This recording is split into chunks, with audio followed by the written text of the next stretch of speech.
Bienvenue à Abomey, ancienne capitale du puissant royaume du Dahomey, actuel Bénin. Terre de rois, de reines et des redoutables Agodjié, elle regorge de joyaux historiques et culturels que nous vous ferons découvrir tout au long de cette émission.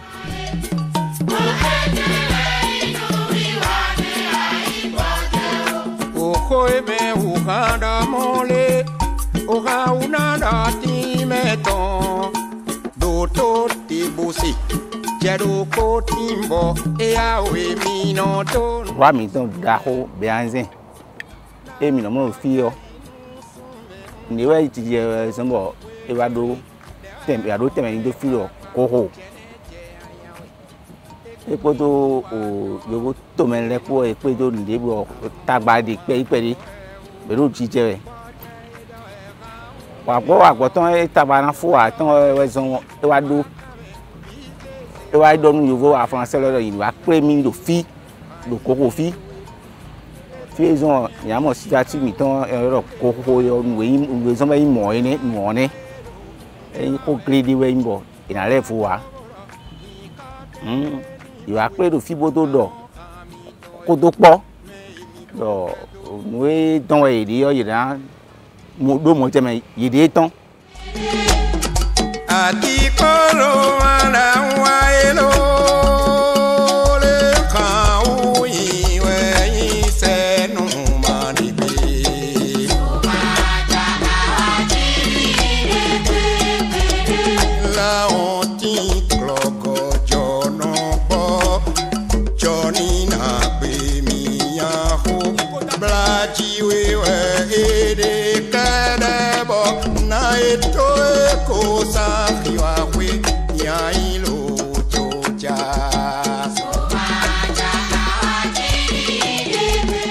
Actuellement, nous sommes sur le site des palais royaux d'Abomey, un complexe de 12 palais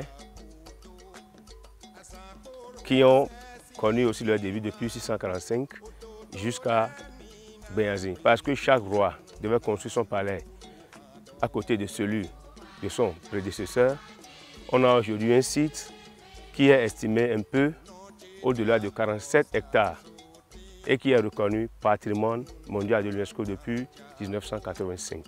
Le Dahomey a été fondé en 1645 par Wegbadja et lui-même a régné de cette date jusqu'en 1685. Donc il a fait 40 ans. Donc après lui, son fils Akaba a pris la relève et Akaba règne de 1685 à 1708. Donc suite à un décès subit et tragique, sa sœur jumelle Angbe a pris la décision de l'inhumer dans la nuit et le lendemain, vu que Akaba a déjà engagé le Dahomey dans une guerre et que sa mort ne pouvait pas être annoncée subitement, ce qui allait décourager les soldats du Dahomey, donc sa sœur a pris ses accoutrements et a continué la guerre jusqu'à la victoire.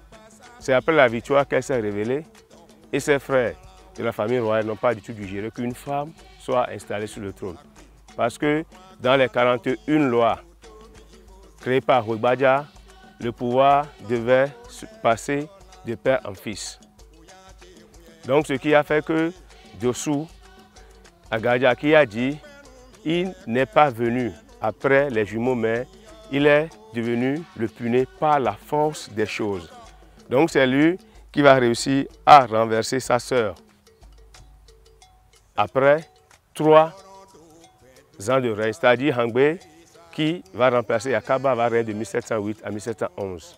Donc à 3 ans après, elle sera levée du trône par son jeune frère Agadja, qui va régner de 1711 à 1740. Donc après Wegbadja, après Agadja, nous avons son fils Tegbesu, qui a régné de 1740 à 1774. Après ça, nous avons un autre fils d'Agadja, qui est jeune frère de Tegbesu, Pengla, qui va régner de 1774 à 1789. Nous avons Agongolo, qui a régné de 1789 à 1797.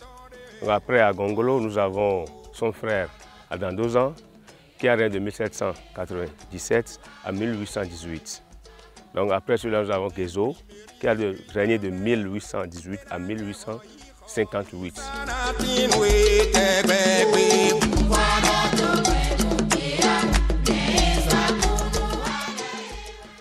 Après Gezo, nous avons son fils Clélé, qui a régné de 1858 à 1889. Et évidemment, nous avons celui qui va faire face aux Français dans la conquête coloniale européenne, c'est-à-dire Béhanzin Aïdélé, qui a régné de 1890 à 1894, date à laquelle il va rencontrer Dawes à la place Gokho pour une discussion, mais il sera trahi et sera déporté. Donc après lui, nous avons le tout dernier roi, Agoli Agbo, qui a régné de 1894 jusqu'à ce qu'il sera encore enlevé du trône par les Français.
Des palais royaux aux sites touristiques et historiques, nous avons voyagé à travers l'histoire et le temps d'Abomey. Nous espérons que cette immersion historique vous a plu et vous donnons donc rendez-vous à la prochaine fois pour une nouvelle émission, une nouvelle aventure.